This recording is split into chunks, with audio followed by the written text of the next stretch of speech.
இருதயம் தேவனை அறிய அறிய அவரை கிட்டி சேர அவருடைய முகத்தை பார்க்க அவரோடு நண்பனாக மாற இப்படியான ஒரு ஒரு ஒரு ஆதங்கத்தோடு வாஞ்சியோடு நாங்கள் அந்த ஒன்றான மெய்த்தவனை தேட வேண்டும். பாருங்கள், ஆபிரகாம் தேவனோடு நண்பராகிவிட்டார். பாருங்கள், நாங்களும் அவரோடு நண்பராகிவிட்டால் அவர் முகமுகமாக எங்களோடு பேசுவார். ஒரு நண்பனை போல ஆபிரகாமுக்கு பாருங்கள், ஆபிரகாமும் நீதி உள்ளவனாக தேவனிடத்துல பரிந்து பேசுகிறார் அந்த சோதோம் கொமோரா மக்களுக்காக. ஆனால் அவர்கள் ஒரு 10 நீதிமான்கள் கூட இல்லாத பட்சத்துல தேவன் நீதியுள்ள நியாயாதிபதியாக அந்த பட்டணம் அழிந்து போகிறது. இன்றைக்கும் இந்த கனடா அமெரிக்கா தேசங்கள் இப்படியான உலக தேசங்களில் எப்படியான அதே விதமான ஓரிடை சேர்க்கை பாவங்களை தேவன் வெறுக்கிறார். சிசு கொலைகளை தேவன் வெறுக்கிறார். இப்படியாக யுத்தங்களை வெறுக்கிறார். பாருங்கள், இப்படியாக நாங்கள் தேவனுக்கு பிரியமான காரியங்களில் நடக்கும் பொழுது அவர் அந்த தேசங்களுக்கு சமாதானத்தை கொடுக்கிறார், சேமத்தை கொடுக்கிறார். பாருங்கள், நாங்கள் 2 நாளாகமம் 7ஆம் அதிகாரம் 14வது வசனத்தில அந்த தேசங்களை பொல்லாத வழிகளை விட்டு மனம் திரும்பி பாருங்கள், அந்த ஒன்றான மெய்த்தவனிடத்துல வரும் பொழுதுதான் அந்த ஒன்றான மெய்த்தவன் அந்த தேசங்களுக்கு சேமத்தை கொடுக்கிறார். பாருங்கள், நீங்கள் வாழுகிற உங்கள் ஒவ்வொருவருடைய தேசங்களுக்காகவும் நீங்கள் ராஜாக்களுக்காக அதிகாரிகளுக்காக நாங்கள் ஒவ்வொருவரும் இந்த மக்களுக்காக அவருடைய விருப்பம். பாருங்கள், எல்லா மக்களும் ரட்சிக்கப்பட வேண்டும், எல்லாரும் இயேசுவை அறிகிற அறிவை அடைய வேண்டும் என்று விருப்பம் உள்ளவராக இருக்கிறார். இயேசு யாரையும் தள்ளிவிட மாட்டார். மதங்கள் தள்ளிவிடும், இந்த அசுத்த ஆவிகள், பிசாசின் ஆவிகள், துன்மார்க்க ஆவிகள், பொல்லாத ஆவிகள் பொல்லாத காரியங்களுக்காக வகை தேடி சுற்றி திரிகிறதாக இருக்கிறது. பாருங்கள், பலவிதமான ஆவிகள், பலவிதமான மதங்கள், பலவிதமான கன்ஃபியூசிங் ஸ்பிரிட்டாக இருக்கிறது. மனிதர்களை கன்ஃபியூஸ் பண்ணுகிற ஆவிகளாக அவைகள் இருக்கிறது. சூனிய ஆவிகள், இப்படி பொல்லாத ஆவிகள், தீமைகளை செய்கிற ஆவிகளாக இருக்கிறது. நாங்கள் அந்த ஒன்றான மெய்த்தேவனிடத்துல ஒரே ஒரு ஆவிதான், பரிசுத்த ஆவியானவர். அவரை பெற்றுக்கொள்ளும் பொழுது நாங்கள் சமாதானத்தோடு கவலை இல்லாது நாங்கள் அவருடைய வசனத்தின்படி வாழும் பொழுது அவர் எங்களுடைய தேவைகளை சந்திக்கிறவராக, எங்களை வழி நடத்துகிறவராக. இப்படியாக அன்றைக்கு இஸ்ரவேல் ஜனங்களை மோசே யோசுவா மூலமாக அந்த கானான் தேசத்துக்கு அழைத்து சென்றது போல இந்த காலத்துல எங்களுடைய ஒன்றான மெய்த்தேவன் இயேசு கிறிஸ்துவை நாங்கள் போக்கஸ் பண்ணி அவருடைய வழியில நடக்கும் பொழுது எங்களுக்கு நன்மையான ஈவுகளையும் பரிபூர்ணமான வரங்களையும் தந்து பரம கானான் தேசத்துக்கு அவர் அழைத்து செல்கிற தெய்வமாக இருக்கிறார். அவரை நீங்கள் விட்டுவிடக் கூடாது. எங்களுடைய ஆத்துமா மானானது நீரோடைகளை வாஞ்சித்து கதறுவது போல தேவனே என் ஆத்துமா உம்மை வாஞ்சித்து கதறுகிறது. அபிஷேகம் பெற்ற ஒவ்வொரு மனிதனுடைய வாழ்விலையும் அவனுடைய ஆத்துமா தேவனுடைய வார்த்தைக்காக வாஞ்சிக்கிறது. எங்களுடைய வார்த்தையை நாங்கள் அறியாமல் ஒவ்வொரு நாளும் தியானம் பண்ணாமல் இருக்கவே முடியாது. எங்களுக்கு அது ஒரு வாஞ்சியாக இருக்கிறது. அதை நாங்கள் தியானிக்க அபிஷேகத்தினாலே நிறைய எங்களை பலப்படுத்துகிற இயேசு கிறிஸ்துவினாலே எல்லாம் செய்ய பலனை தருகிற தேவனாக இருக்கிறார். இப்படியாக எங்களுடைய துக்கத்தை சந்தோஷமாக மாற்றுகிறார். எங்களுடைய ஆத்மாவில தான் இன்றைக்கு நீங்கள் துக்கப்படுகிறது, கவலைப்படுகிறது, எல்லாம் இந்த ஆத்மாவில தான் வருகிறது. இந்த ஆத்மா ஒரு பொழுதும் துக்கப்படக்கூடாது.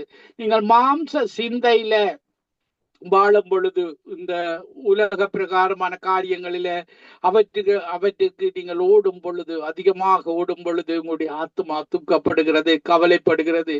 இந்த ஆத்மாவை தேற்றுவதற்காகத்தான் தேவனுடைய வார்த்தை சந்தோஷத்தை எங்களுடைய ஆத்மாவிலேயும் இருதயத்திலேயும் சேர்த்து கொள்ள வேண்டும். எங்களுடைய ஆத்மாவில துக்கம் வராது, கவலை வராது. இருதயத்தின் நிறைவினால வாய் பேசும். எங்களுடைய வார்த்தைகள் நாங்கள் மனிதர்களோடு பேசும் பொழுது தேவனுடைய வார்த்தைகளாக இருக்க வேண்டும். உங்களை திகையாதே, பயப்படாதே, கலங்காதே. எங்களுடைய ஒன்றான மெய்த்தேவன் உங்கள் ஒவ்வொருவரோடும் கூட இருக்கிறார். இயேசு கிறிஸ்து கூட இருக்கிறார். அவர் உங்களை கைவிடுகிற தேவன் அல்ல. இயேசு கிறிஸ்து சொல்கிறார், என்னிடத்தில் வருகிறவர்களை நான் ஒரு பொழுதும் கைவிடுவதில்லை என்று சொன்ன ரட்சகர் தான் ஆண்டவராகிய இயேசு கிறிஸ்து.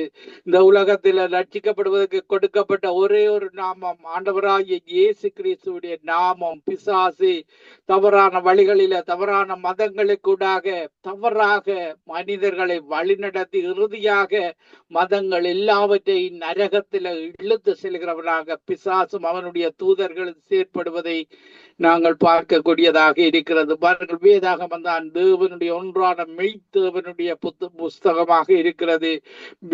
பேசிக் instruction before leaving this earth. இந்த எர்த்தை விட்டு பிரிய முன்பாக ஒவ்வொரு மனிதனும், இந்த உலகத்தில் உள்ள அத்தனை மனிதர்களும் அறிந்து கொள்ள வேண்டிய ஒரே ஒரு புஸ்தகம் வேதாகமம். அது உண்மையுள்ள புத்தகமாக இருக்கிறது. பாருங்கள், இந்த வார்த்தைகள் எல்லாம் அன்று தேவனிடத்தில் இருந்தது. ஆதியிலே வார்த்தை இருந்தது, வார்த்தை தேவனிடத்தில் இருந்தது, அந்த வார்த்தை தான் தேவனாக இருந்தது.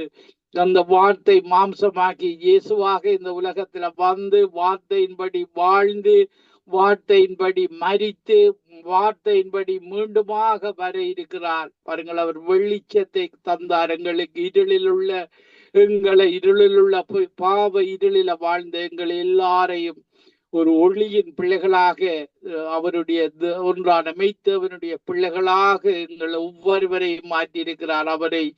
அவரை இரட்சகராக ஏற்றுக்கொண்ட ஒவ்வொருவரையும், இயேசு கிறிஸ்துவின் நாமத்தின் மேல் விசுவாசம் உள்ளவர்களாகி இயேசுவை ஏற்றுக்கொண்டவர்கள் எத்தனை பேர்களோ அத்தனை பேர்களும் தேவனுடைய பிள்ளைகளாகும்படி எங்களுக்கு அதிகாரத்தை தந்திருக்கிறார். அவரில் தான் நாங்கள் வாஞ்சியாக இருக்க வேண்டும், தாகமாக இருக்க வேண்டும். பாருங்கள், சங்கீதம் 42 அதிகாரம் 2வது வசனத்திலையும், என் ஆத்துமா தேவன் மேல், ஜீவனுள்ள தேவன் மேலே தாகமாயிருக்கிறது. நான் எப்பொழுது தேவனுடைய சந்நிதியில் வந்து நிற்பேன். ஜீவனுள்ள எங்களுடைய தேவன் மட்டும்தான் உயிருள்ள தேவன் என்பதை நீங்கள் அறிந்து கொள்ள வேண்டும். ஜீவனுள்ள தேவன், எங்களுக்கு ஜீவன் எப்படி உயிரோடு நாங்கள் இருக்கிறோமோ அதே போலதான் எங்களுடைய தேவனும் உயிரோடு இருக்கிறார். இயேசு கிறிஸ்து உயிரோடு இருக்கிறார். வெளிப்படுத்தின விசேஷம் 1 அதிகாரம் 18வது வசனத்திலே இயேசு சொன்னபடி உயிர்த்தெழுந்தவர். நான் மரித்தேன், ஆனாலும் சதா காலங்களிலும் உயிரோடு இருக்கிறவர் தான் எங்களுடைய தேவன் இயேசு கிறிஸ்து. மீண்டுமாக என் மீட்பர் உயிரோடு இருக்கிறார், கடைசி நாள் இந்த உலகத்தின் மேலே நிற்பார் என்று பாருங்கள், யோபு சொன்னதை நாங்கள் பார்க்கக்கூடியதாக இருக்கிறது. யோபு தேவனுக்கு பிரியமாக வாழ்ந்தான். நான் உயிர் தெழுந்த அந்த ஒன்றான இயேசு கிறிஸ்து மீண்டுமாக வந்து உயிரோடு வந்து எங்களை அழைத்து செல்லுவார் என்று மீட்பர் உயிரோடு இருக்கிறார். அவர் வருகிற ஏற்ற நேரத்தில் அவர் வந்து என்னை அழைத்து செல்வார். பாருங்கள், மரித்தவிட்டு கர்த்தருக்குள் நித்திரை அடைந்தவர்கள் ஒவ்வொருவரும் உயிர்த்தெழுவார்கள். இயேசு கிறிஸ்துவுக்குள்ள மரிக்க வேண்டும்.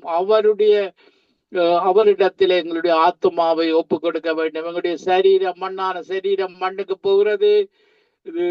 அந்த ஆத்மா தேவனுடைய, எல்லா ஆத்மாக்களும் தேவனுடையது. நீங்கள் இந்த மத இனத்தில் இருந்தாலும் ஒவ்வொரு ஆத்மாக்களும் தேவனுடைய ஆத்மாக்களாக இருக்கிறது.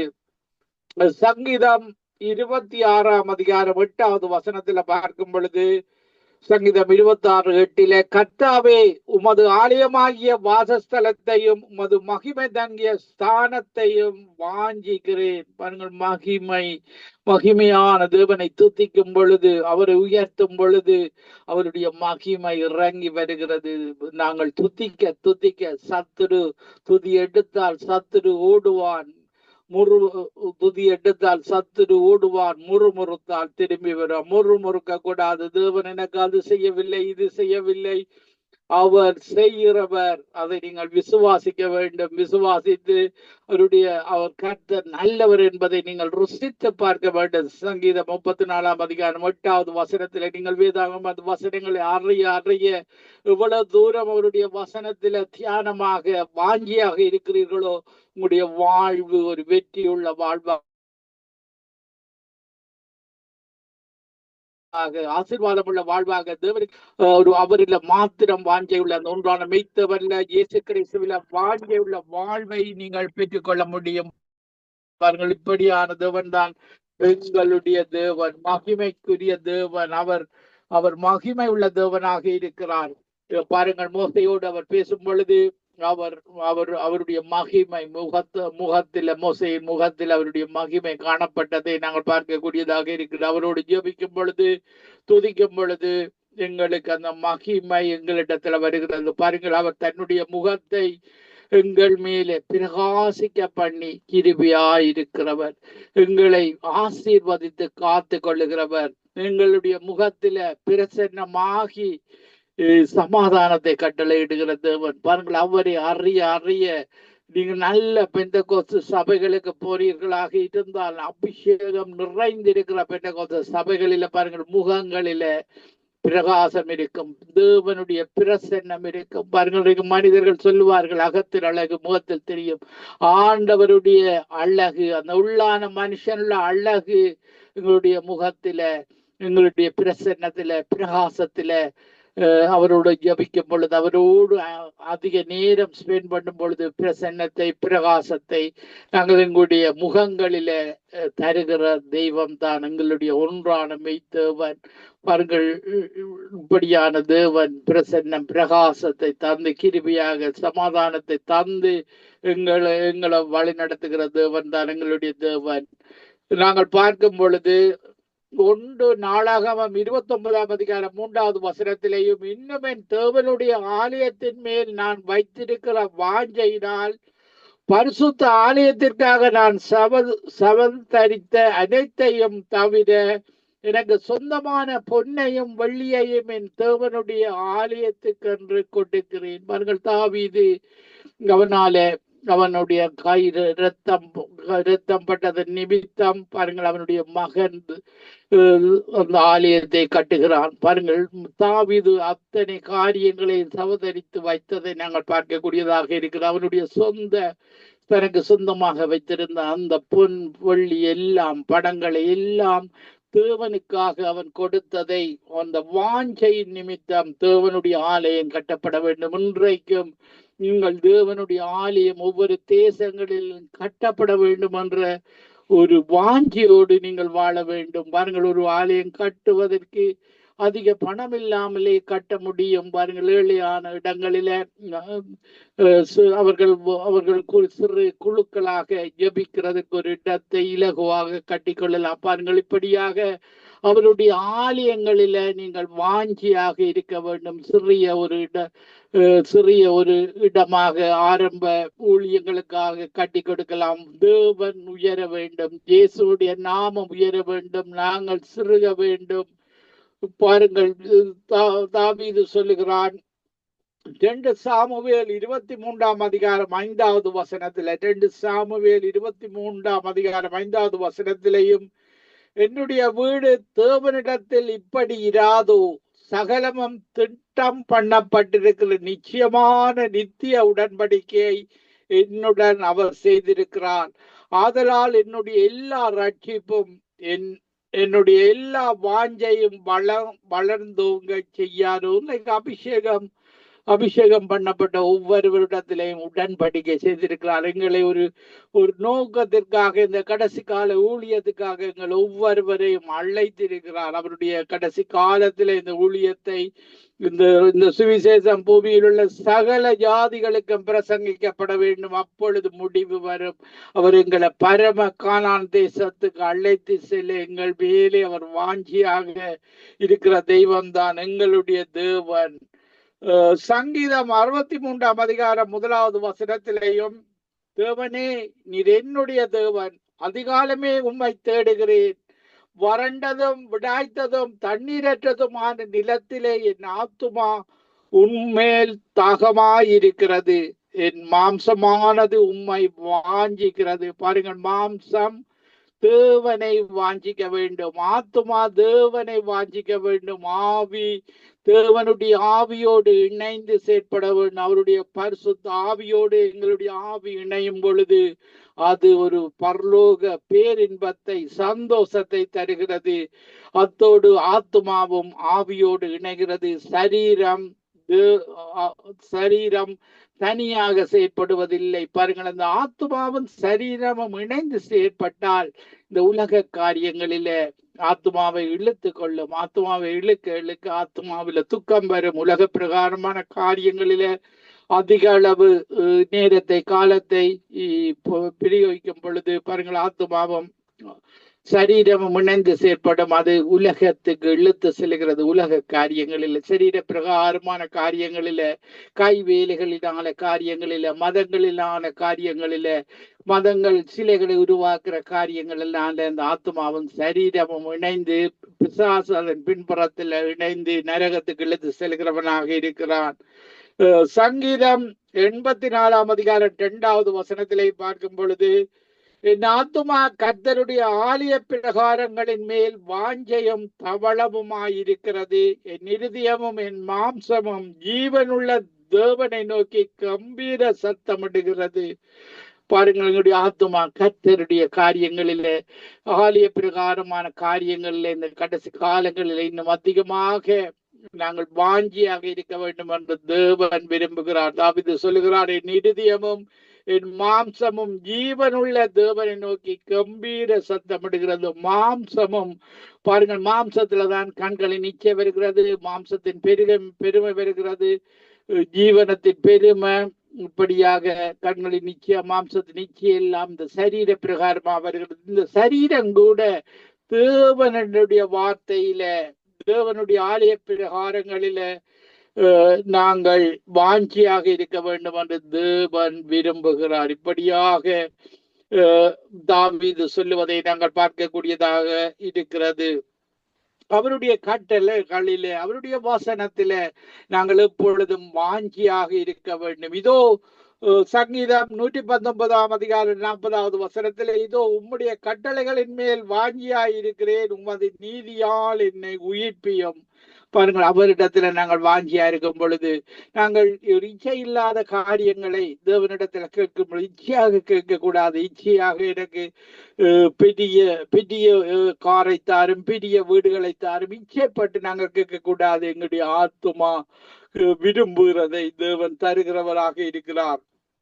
பாருங்கள், எரேமியா 29 அதிகாரம் 11வது வசனத்திலே, நீங்கள் எதிர்பார்த்திருக்கும் முடிவை உங்களுக்கு கொடுக்கும்படிக்கு நான் உங்கள் பேரில் நினைத்திருக்கிற நினைவுகளை அறிவேன். நீங்கள் என்ன நினைக்கிறீங்க? நன்மையை நினைக்கிறீங்களா, இச்சையில நினைக்கிறீங்களா? எல்லா நினைவுகளையும் தேவன் அறிகிறவராக இருக்கிறார். உங்கள் நினைவுகளை அறிவேன் என்று கர்த்தர் சொல்லுகிறார். அவைகள் தீமைக்கல்ல, சமாதானத்துக்கு எதுவான நினைவுகள். பாருங்கள், ஒவ்வொரு தேசத்திலேயும் சமாதானமாக வாழ்ந்திருக்க, ஆசீர்வாதமாக இருக்க தேவன் உங்களுக்கு உதவி செய்கிறவராக இருக்கிறார். எரேமியா 29 அதிகாரம் 12வது வசனத்திலேயும், அப்பொழுது நீங்கள் கூடி வந்து என்னை தொழுது கொண்டு என்னை நோக்கி விண்ணப்பம் பண்ணுவீர்கள், நான் உங்களுக்கு செவி கொடுப்பேன். உங்கள் முழு இருதயத்தோடும் என்னை தேடுவீர்களானால் என்னை தேடுகையில் கண்டடைவீர்கள். பாருங்கள், முழு இருதயத்தோடு, முழு ஆத்மாவோடு, முழு பலத்தோடு, நீர் ஒருவரே மெய்யான தேவன், நீர் ஒருவரே உயிருள்ள ரட்சகர் இயேசு கிறிஸ்து மட்டும். உம்முடைய ஆவிதான், பரிசுத்த ஆவி, எங்களை உயிர்த்தெழ செய்கிற ஆவி. இப்படியாக நாங்கள் முழு இருதயத்தோடு அந்த ஒன்றான மெய்த்தவரை தேடும் பொழுது அவர் உங்களுக்கு வெளிப்படுவார். நீங்கள் தெய்வங்களை தேடிக்கொண்டு பாவத்தில சாபத்தில வாழ்ந்து கொண்டு பாவ சாபங்களுக்கு மன்னிப்பு கேட்க வேண்டும். தேவன் உங்களுடைய முகத்தை மறைக்கிறதுக்கு காரணம் 59 அதிகாரம் 2வது வசனத்துல பார்க்க, உங்களுடைய அக்கிரமங்களும் பாவங்களும் தேவனுடைய முகத்தை பார்க்கபடியாதபடி மறைக்கிறது. பாருங்கள், எங்களுடைய அக்கிரமங்களுக்கு பாவங்களுக்கு, எல்லாரும் நாங்களும் அக்கிரமங்கள் பாவங்கள் செய்தோம். ஆனால் மன்னிப்பு பெற்றுக் கொள்ளும் பொழுது அவர் இயேசுவே உம்முடைய சிலுவையில நீர் சிந்தி அந்த உயிருள்ள இரத்தத்தினால எங்களை கழுவி விடும் என்று 1 யோவான் 1:7 இயேசு கிறிஸ்து இரத்தம் சகல பாவங்களையும் கழுவி சுத்திகரிக்கிறதாக இருக்கிறது. அவரிடத்துல விசுவாசத்தோடு கேட்க வேண்டும். நீர் நீ தருவீர் என்ற நம்பிக்கையோடு அவரிடத்துல கேட்க வேண்டும். பாருங்கள், அவன் எவ்வளவாகிலும் சந்தேகப்படாமல் விசுவாசத்தோட கேட்க கடவன். சந்தேகப்படுகிறவன் காற்றினால் அடிபட்டு அலைகிற கடலின் அலைக்கு ஒப்பாயிருக்கிறான். பாருங்கள், ஒரு ஒரு ஒரு அற்புதத்துக்கு தேவனிடத்துல வந்து விசுவாசத்தோடு கேட்கிறான். பாருங்கள், அப்பொழுது அந்த மனிதன் என்னுடைய அவிசுவாசத்தை நீக்கிவிடும் என்று கேட்க வேண்டும். உங்களுக்கு அவிசுவாசம் இருந்தால் இயேசுவிடத்துல பரிந்து பேச வேண்டும். என்னுடைய அவிசுவாச தன்மையை எடுத்து விடும். கடுகளவு விசுவாசத்தை தாரும். இந்த பிரச்சனையை இயேசுவின் நாமத்தில் அகன்று போவதாக என்று ஜெபிக்கும் பொழுது அவிசுவாசத்தை மன்னிக்கும்படியாக நீக்கிவிடும்படியாக இயேசுவிடத்தில் கேட்கும் பொழுது அவிசுவாசத்தை நீக்கி உங்களுக்கு அற்புதத்தை செய்கிறவர் தான் ஆண்டவராகிய இயேசு கிறிஸ்து.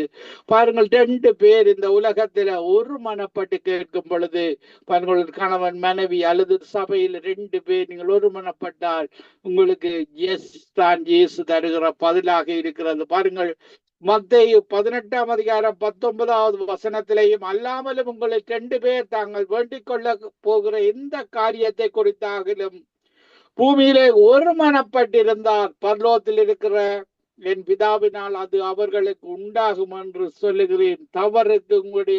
தவறு செய்வதற்கு உங்களுடைய மனம் ஒருமனக்கூடாது. சில குடும்பங்களில பாருங்கள், தவறு செய்வதற்கு ஒருமனப்படுவார்கள். இப்படியாக அனனியா மரித்து போனதை நாங்கள் வேதாகமத்தில் பார்க்கக்கூடிய நன்மைக்காக ஒருமனப்பட வேண்டும். இயேசுவுக்காக, ஒன்றான மெய்த்தேவனுக்காக, மற்றவர்கள் ஆசீர்வதிக்கப்பட வேண்டும் என்பதற்காக நாங்கள் ஒருமனப்பட வேண்டும். நாங்கள் ஒரு பாடலை பாடி உங்களுக்காக ஜெபிக்கிறேன். கர்த்தர் நாமம் புகலிடமே கருத்தோடு துதித்திடுவே. யெகோவா நீரே எல்லாமே பார்த்து கொள்வீர். யெகோவா நீரே எல்லாமே பார்த்து கொள்வீர். கலங்கலப்பா நாங்கள் கலங்கலப்பா, கலங்கலப்பா நாங்கள் கலங்கலப்பா. கர்த்தர் நாமம் என் புகலிடமே கருத்தோடு துதித்திடுவே. யெகோவா நிசியே என்னாலும் வெற்றி தருவீர். ஆண்டவரே, இந்த நிகழ்ச்சி கேட்டுக்கொண்டிருக்கிற மக்கள், தோல்வியில ஆளுகிற மக்கள் யெகோவா நிசியை அழைத்து அந்த வெற்றியை பெற்றுக் கொள்வார்களாக. யெகோவா ராஃபா சுகம் தரும் தெய்வமே. யெகோவா ராஃபா சுகம் தரும் தெய்வமே. ஆமாண்டவரே, யார் இந்த சுவீனத்தோடு இந்த நிகழ்ச்சியை கேட்டுக்கொண்டிருக்கிறார்களோ, மறுவலே ஒரு பிறப்பை கேட்க போகிறார்களோ, அவர்களுக்கு உம்முடைய அபிஷேகத்தினால யெகோவா ராப்பாவிடத்தில் இந்த சுகம் கிடைப்பதாக. யெகோவா ரூபா எங்கள் நல்ல மேய்ப்பரே, தோத்திரமே அப்பா, தோத்திரமே, தோத்திரமே அப்பா, தோத்திரமே. ஆமாண்டவரே, இந்த நிகழ்ச்சியை கேட்டுக்கொண்டிருக்கிற ஒவ்வொரு மக்களுக்காகவும், மறுவலிப்பை கேட்க போகிற ஒவ்வொரு மக்களுக்காகவும் ஒன்றுக்கும் கவலைப்படாமல் தோத்திரத்தோடு கூடிய ஜெபத்தில நீர் யெகோவா நிசியாக, யெகோவா ரூபாவாக, யெகோவா ராபாவாக, யெகோவா ஷமாவாக, யெகோவா ஷாலோமாக என்னென்ன தேவைகளோடு இருக்கிறார்களோ அந்த தேவனாக நீர் வெளிப்பட்டு அவர்களுடைய வாழ்வில் ஒரு விடுதலையை கொடுப்பீராக. இயேசுவின் நாமத்தில், இந்த நேம் ஆஃப் ஜீசஸ், இப்பொழுதே அவர்கள் விடுதலை அடைவார்களாக. இந்த மைட்டி நேம் ஆஃப் ஜீசஸ், பிசாசுகள் கட்டப்பட்டு போவதாக. துரைத்தனங்களோடும் அதிகாரங்களோடும் பொல்லாத ஆவிகளின் சேனைகளோடும் எங்களுக்கு போராட்டம் உண்டு. உம்முடைய விரலினால இவற்றை இவற்றை அகற்றுகிறோம். இயேசுவின் நாமத்தில் உம்முடைய விரல் எங்களுடைய விரலோடு இணைந்து பிசாசின் கிரிகைகள் அகன்று போவதாக. நித்திய வெளிச்சம் சங்கமம் ரேடியோவை கேட்கிற ஒவ்வொரு மக்களும் ஒரு வெற்றியுள்ள வாழ்வு, ஒரு சுகமுள்ள வாழ்வு, ஒரு பரிசுத்தமுள்ள வாழ்வு, பரலோக வாக்கியத்தை நோக்கிய வாழ்வில நீர் அழைத்து செல்வீராக. ஒவ்வொருவரோடும் இடைப்படுகிறதற்காக நன்றி. உம்முடைய அபிஷேகத்துக்காக நன்றி. ஒவ்வொருவரையும் இழுத்துக் கொள்ளுகிறதற்காக நன்றி. எந்தெந்த நாடுகள் வாழ்கிறார்களோ நீர் சமீபத்துக்கும் தூரத்துக்கும் ஒரே தேவனாக இருக்கிறீர். உம்முடைய வார்த்தையை அனுப்பி சேர்ந்த வேர்ட் சங்கீதம் 107:20 படி உம்முடைய வசனத்தை அனுப்பி சுகமாக்குற தேவன். உம்முடைய கரம் ஒவ்வொருவரோடும் இடைப்படட்டும். துதி கன மகிமை ஒன்றான மித்தவனாகிய உமக்கே செலுத்தி ஆண்டவரின் ரட்சகருமாகிய இயேசு கிறிஸ்துவின் நாமத்தில் ஒருவரையும் ஆசீர்வதித்து ஜெபிக்கிறேன் நல்ல பிதாவே. ஆமீன், ஆமீன், ஆமீன். ஆமேன், ஆமேன், ஆமேன். நன்றி பாஸ்டர், நன்றி. அருமையான வார்த்தையின் வெளிச்சத்தின் பகுதியிலே நமக்கு வெளிச்சத்தை வெளிப்படுத்தினீர்கள். வெளிச்சத்தை கண்டோம், பெற்று சத்தியத்தின் ஆழத்தை கற்றுக்கொண்டோம். வாஞ்சியாயிருங்கள், வாஞ்சியாய் வந்து வாஞ்சியை குறித்து இடத்துல எப்படி வாஞ்சியாய் இருக்க வேண்டும் என்பதை குறித்து அருமையான வார்த்தை கூடாக வெளிப்படுத்தினீர்கள். நன்றி பாஸ்டர். அப்படியாக வெளிப்படுத்தின உங்களையும் உங்கள் குடும்பத்தை உங்கள் ஊழியங்களையும் கத்த நிறைவு ஆசீர்வதிப்பாராக. கத்தரை சித்தவனங்களின் ஒரு அழைப்பில் சந்திக்கும் வரைக்கும் தங்கமான நித்திய வெளிச்சத்தின் சமாதத்தை கூறுகிறோம். நன்றி pastor. God bless you sister. உங்களை இந்தவன் ஆசீர்வதிப்பாராக. God bless you நேயர்களே. ஆமீன்.